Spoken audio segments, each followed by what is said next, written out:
Deus abençoe a todos. Hoje nós estamos aqui para falar sobre provação e também sobre tentação. A provação, ela provém de Deus, e sempre que Deus prova alguém, é no sentido de aprovar, de que a pessoa cresça, desenvolva a fé. Mas Deus, ele não tenta ninguém, muito menos pode ser tentado por alguém.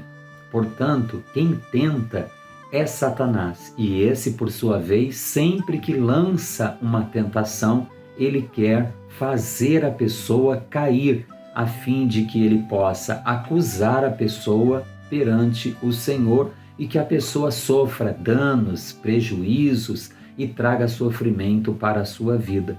Mas o interessante é que, na grande maioria das vezes, a provação e a tentação, elas se apresentam juntas. Se você parar para lembrar, quando Jesus, após ser batizado, ele é levado ao deserto e ali ele passa por aquela provação, você lembra que ali Satanás se aproximou para lançar todas aquelas tentações. E como Jesus ali venceu? Da mesma maneira, meu irmão, minha irmã, que você vai vencer pela palavra. Sempre que vinha uma tentação, Jesus então respondia pela palavra. Está escrito, nem só de pão viverá o homem. Está escrito, não tentarás o Senhor teu Deus, enfim. E assim por diante. Então, querido, Satanás, ele quer que você entre em pecado, por exemplo, na sua vida sentimental. E talvez você, de fato, está passando um momento de carência, um momento de sofrimento, de angústia na tua vida sentimental. Mas Deus está falando para você.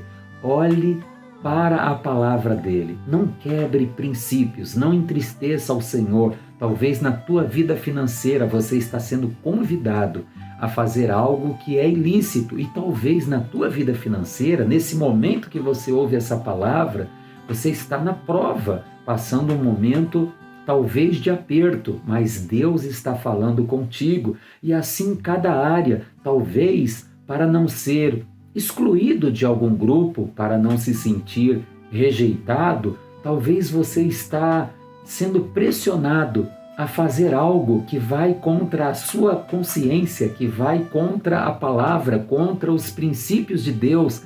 Portanto, querido, resista a isso, fique na palavra, fique com Deus. Eu queria citar um exemplo bem interessante na Bíblia do rei Amazias.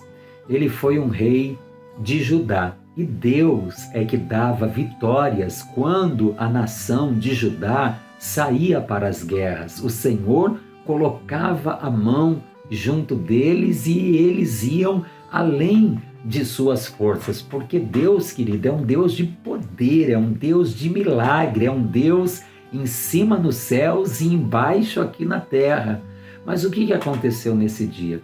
Amazias, que tinha uma noção do número do exército inimigo, ele olhou para o exército dele e ele tinha 300 mil homens.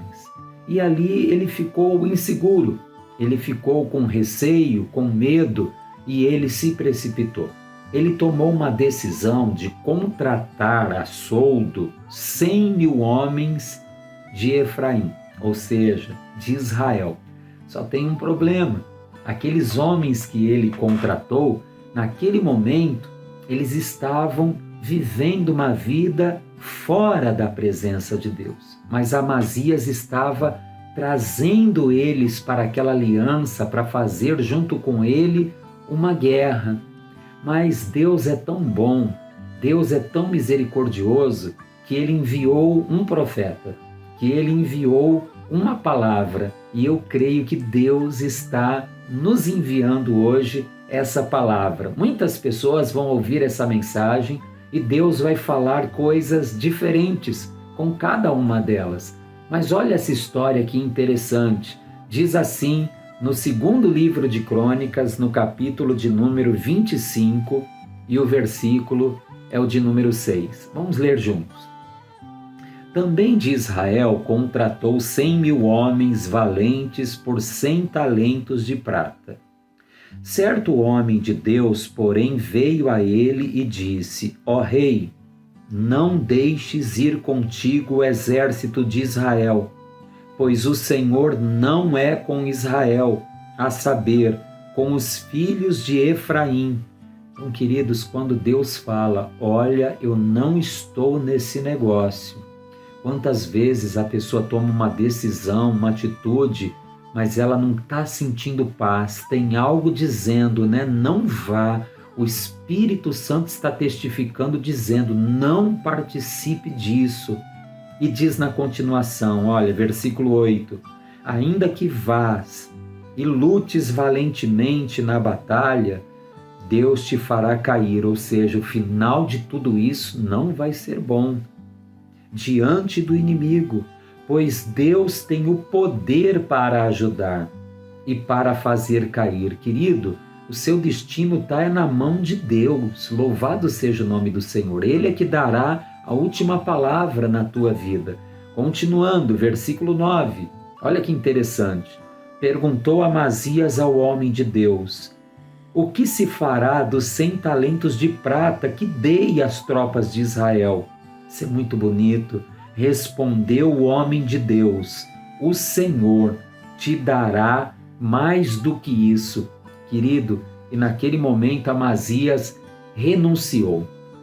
Amazias abriu mão daqueles 100 homens, mandou aquilo embora da vida dele, e ele foi, e ele venceu a guerra. Que você possa vencer esta guerra, que eu não sei qual é, mas que Deus está falando no teu coração, porque lá na frente o final vai ser bom. E se Deus está tocando em alguma área, cobrando um conserto, é para te abençoar. Fica com Deus, até a próxima ministração.